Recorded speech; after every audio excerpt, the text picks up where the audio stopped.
I need new friends. Okay.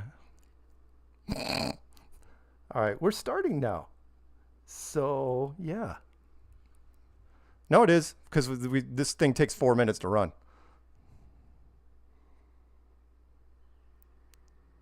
Yeah.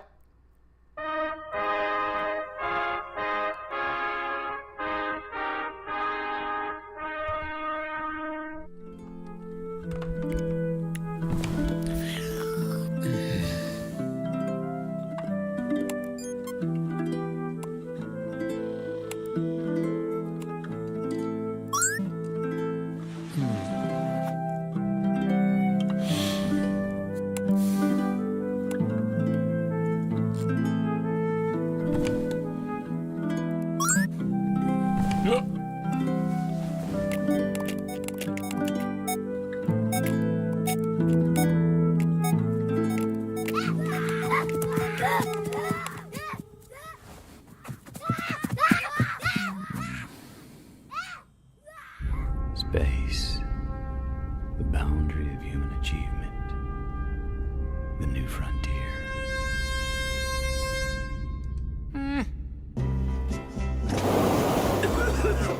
It's just a cough. Yeah, right. And the Earth is flat. In a few moments, you will have an experience which will seem completely real.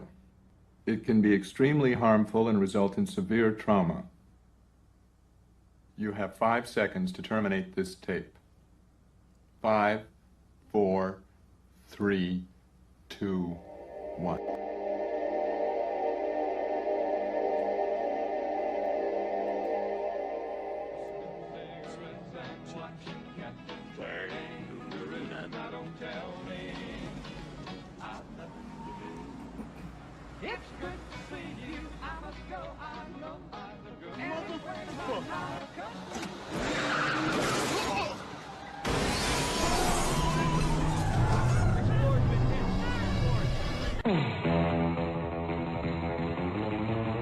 Flat Earth expert Mark Sargent thinks the moon landing was a hoax. Technically, the moon itself is a hoax. Right, but betting with Sportsbet's new iPhone app? I could do this standing on my head. Thanks, Gravity. Sportsbet's new iPhone app. It's Hold on, foolproof. I know how we're different. Do you believe the Earth is flat? I know it's flat. I walk on it. Holy sh**. Do you think the Earth is flat, Snoop? What do you think? It's a flat world after all. Smoke weed every day.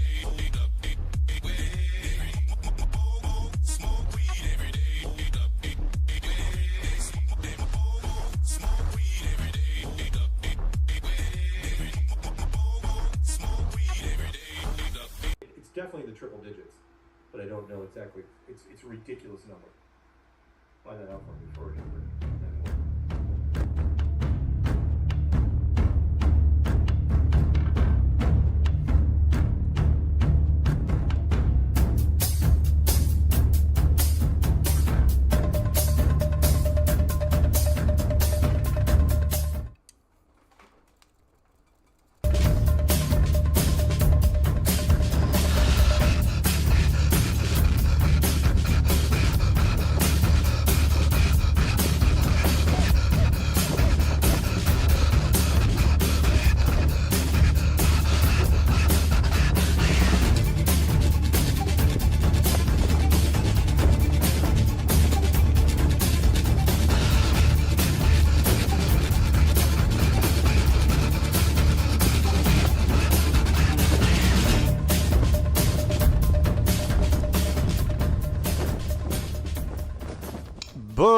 Broadcasting straight to you from a large spaceship currently at war with mainstream science. Meanwhile, the Peanut Gallery is taking a well-deserved night off to fight crime. Godspeed, Peanut. Welcome to Strange World, where the truth is often stranger than fiction. I'm your host, Mark Sargent, creator of Flat Earth Clues, which propose that we are all living inside a Truman Show enclosed structure.